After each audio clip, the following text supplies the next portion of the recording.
This story isn't meant to be told, but it refuses to stay buried.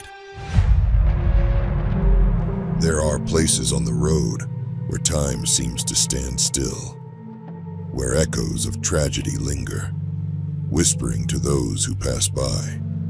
For one man, a simple wooden cross on the roadside was more than just a marker of sorrow.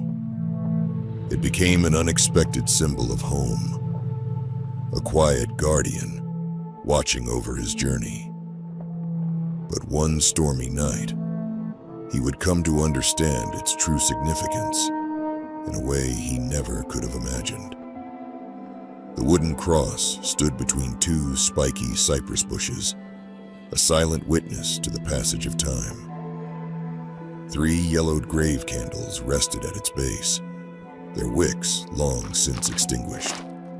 The man had driven past it countless times, always marking it as a sign that he was close to home.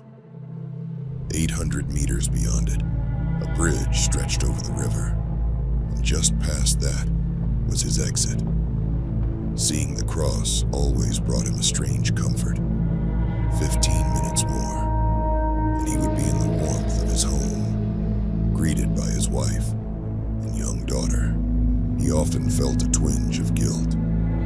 This cross stood as a memorial to someone's loss, while he saw it as a landmark, a family somewhere grieved for a loved one taken too soon. One evening, fate conspired to bring him face to face with the story behind the cross. Traffic slowed to a crawl due to an accident ahead, and his car came to a halt right in front of the memorial. For the first time, he read the name etched into the wood: Finn Lebowski. The name lingered in his mind that night. After rocking his daughter back to sleep, he sat at his laptop, curiosity driving him to uncover Finn's story. A few searches later, he found the details. Finn had been about his age when he died on that road. He had been driving home to his pregnant wife when a drunk driver swerved into his lane, striking his car head-on. His vehicle flipped, wrapping around an old oak tree. Finn had died instantly. The driver, wealthy and well-connected, escaped justice through a legal loophole. For days, Finn's story haunted him. He couldn't shake the image of an unborn child growing up without a father, of a family left shattered because of one man's reckless decision. Life moved on, but Finn's memory had carved a place in his thoughts. Then came the storm. That evening, the man worked late, finally leaving the office under a torrential downpour.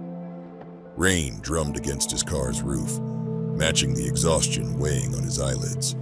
But despite the dreary weather, his heart was light. That morning, his wife had shared joyous news. They were expecting another child. She was convinced it would be a boy. The drive home was treacherous. Roads slick with rain. Visibility reduced to a blur of headlights and wipers struggling against the deluge. He gripped the wheel, muscles taut as he navigated the familiar route. Then, just past a curve near Finn's cross, a figure emerged from the darkness. A man stood in the middle of the road, arms waving wildly, his face illuminated by the headlights. Rainwater streamed down his face, his clothes drenched, yet his presence was undeniable. The man slammed the brakes, tires screeching against the wet pavement. The car skidded, jerking violently before finally coming to a halt. His heart pounded in his chest, breath coming in ragged gasps. Before he could process what had just happened, a chorus of sirens filled the air. Police cars, fire trucks, and ambulances raced past, their flashing lights reflecting off the rain-soaked road. One police car stopped beside him, and an officer approached. "Are you all right?" she asked, concern etched on her face. Shaken, he recounted what had happened. The officer's expression shifted as she glanced toward the road ahead. "The bridge," she said, voice laced with urgency. "It collapsed." A cold shiver ran down his spine. "When?" he managed to whisper. "Not even 20 minutes ago. If you'd kept driving." Her voice trailed off, the implication hanging heavy in the air. The second officer returned, shaking her head. "There's no one back there." "What?" he asked, bewildered. "He was standing right in front of me." "No footprints," she added. "No sign of anyone at all." Reality twisted around him as a thought surfaced, slow and chilling. He had seen that face before, in the newspaper article, in the photograph of Finn Lebowski.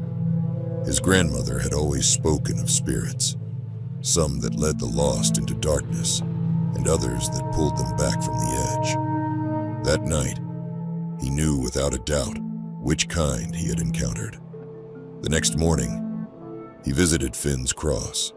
Fresh flowers replaced the withered ones. New candles flickered where old ones had melted away.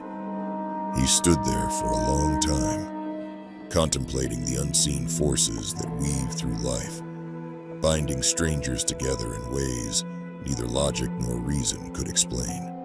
And later, when his son was born, he and his wife agreed there was only one name fitting for him: Finn.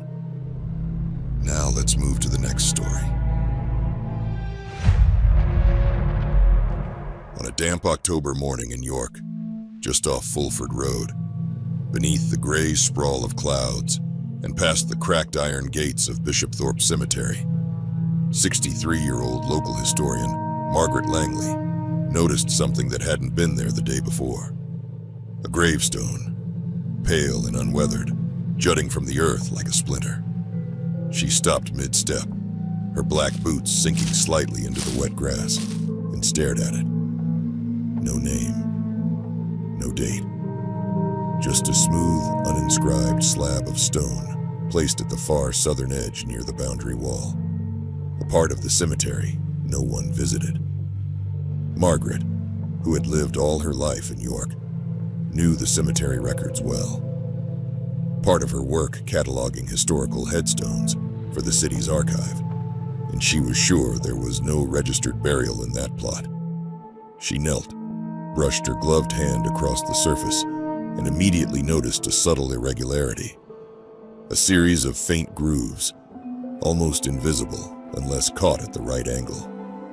"Someone tried to etch something here," she muttered, glancing over her shoulder instinctively. That night, she called her friend Darren Collins, a former police officer turned security consultant, and asked him to meet her the next morning. "You're chasing ghosts again, Maggie?" he teased, though he agreed. They met at the cemetery entrance at dawn. Darren brought ground-penetrating radar equipment, something Margaret had learned to ask for during previous digs, and as the scan flickered on the tablet screen, both of them froze.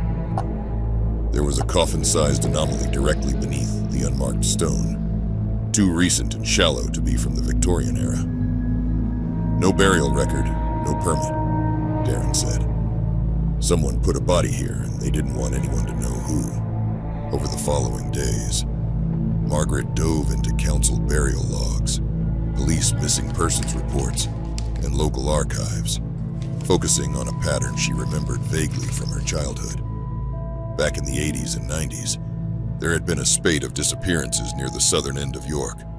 2 teenagers from Fulford School, a pensioner walking her dog by the River Ouse, and a postman named Neil Hadley, who vanished mid-route. The cases had never been solved. She traced all 5 of the unsolved cases and discovered an unsettling common thread. All of them had last been seen within a mile of the cemetery's south gate, and all had lived on or near Cemetery Road.